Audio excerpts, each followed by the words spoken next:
Hello, আসসালামু আলাইকুম। আশা করি সবাই অনেক অনেক ভালো আছেন। এখন দুপুরবেলা আমি বাইরে এসে দেখলাম আমার গোলাপের সব পাপড়িগুলো পড়ে গেছে।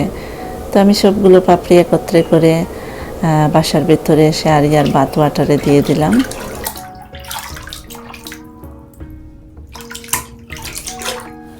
আমি আজ শেয়ার করব মিটবল রেসিপি, যা পরিবারের ছোট বড় সবার খুব পছন্দের, এবং মিটবলগুলো ফ্রিজে রাখা যায় অনেক দিন। আমি এখানে নিয়েছি গরুর মাংসের কিমা,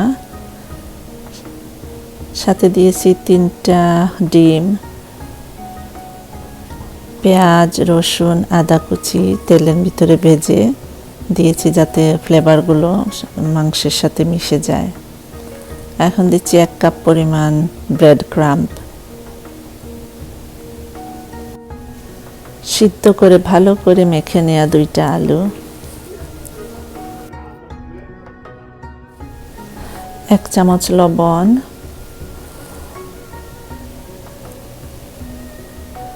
এবং সাথে দিয়েছি অল পারপাস সিজনিং। এখন আমি সবগুলো ইনগ্রেডিয়েন্ট একসাথে ভালো করে মেখে নিচ্ছি।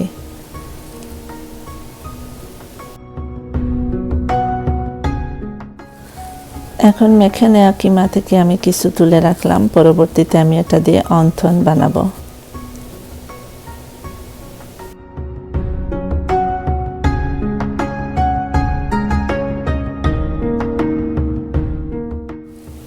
এখন আমি দিয়ে দিচ্ছি 1 টেবিল চামচ পরিমাণ দুধ। এতে করে মিটবলগুলা বেক হওয়ার পরে ড্রাই হবে না, জুসি থাকবে।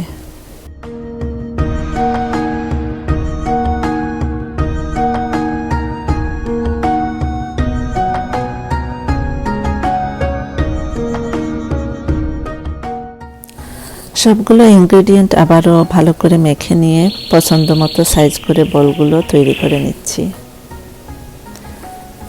খুব বড় করব না, আবার খুব ছোটও না, মাঝারি সাইজের হবে।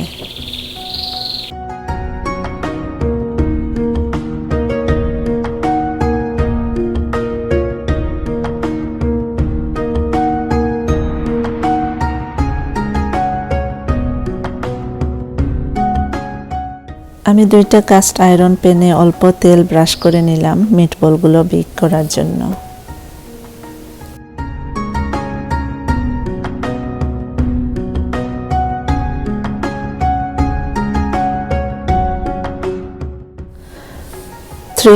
ওভেনে বেক করব অন্তত 20 মিনিট।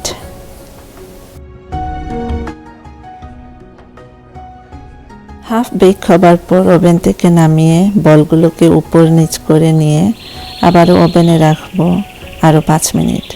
এতে করে বলগুলা উভয় পাশ সমানভাবে কুক হবে।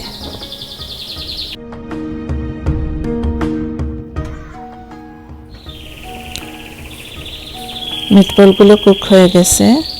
এখন আমি অপেক্ষা করব ঠান্ডা হওয়া পর্যন্ত। ঠান্ডা হয়ে এলে জিপলক ব্যাগে নিয়ে আমি ডিপ ফ্রিজে রেখে দেব।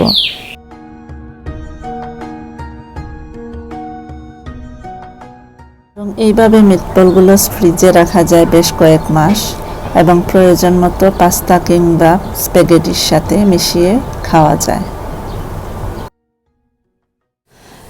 আমি এখন টমেটো সসের সাথে মিটবল মিশিয়ে তৈরি করব স্প্যাগেটি। সিদ্ধ করা স্প্যাগেটিগুলো এখন আমি অল্প তেলে গার্লিক দিয়ে ভেজে নিচ্ছি। এখন উপরে মিটবল, টমেটো সস এবং চিজ মিশিয়ে পরিবেশন করব। ভিডিওটি ভালো লাগলে লাইক, কমেন্ট আর সাবস্ক্রাইব করে পাশে থাকবেন। সবাই ভালো থাকুন। আল্লাহ হাফেজ।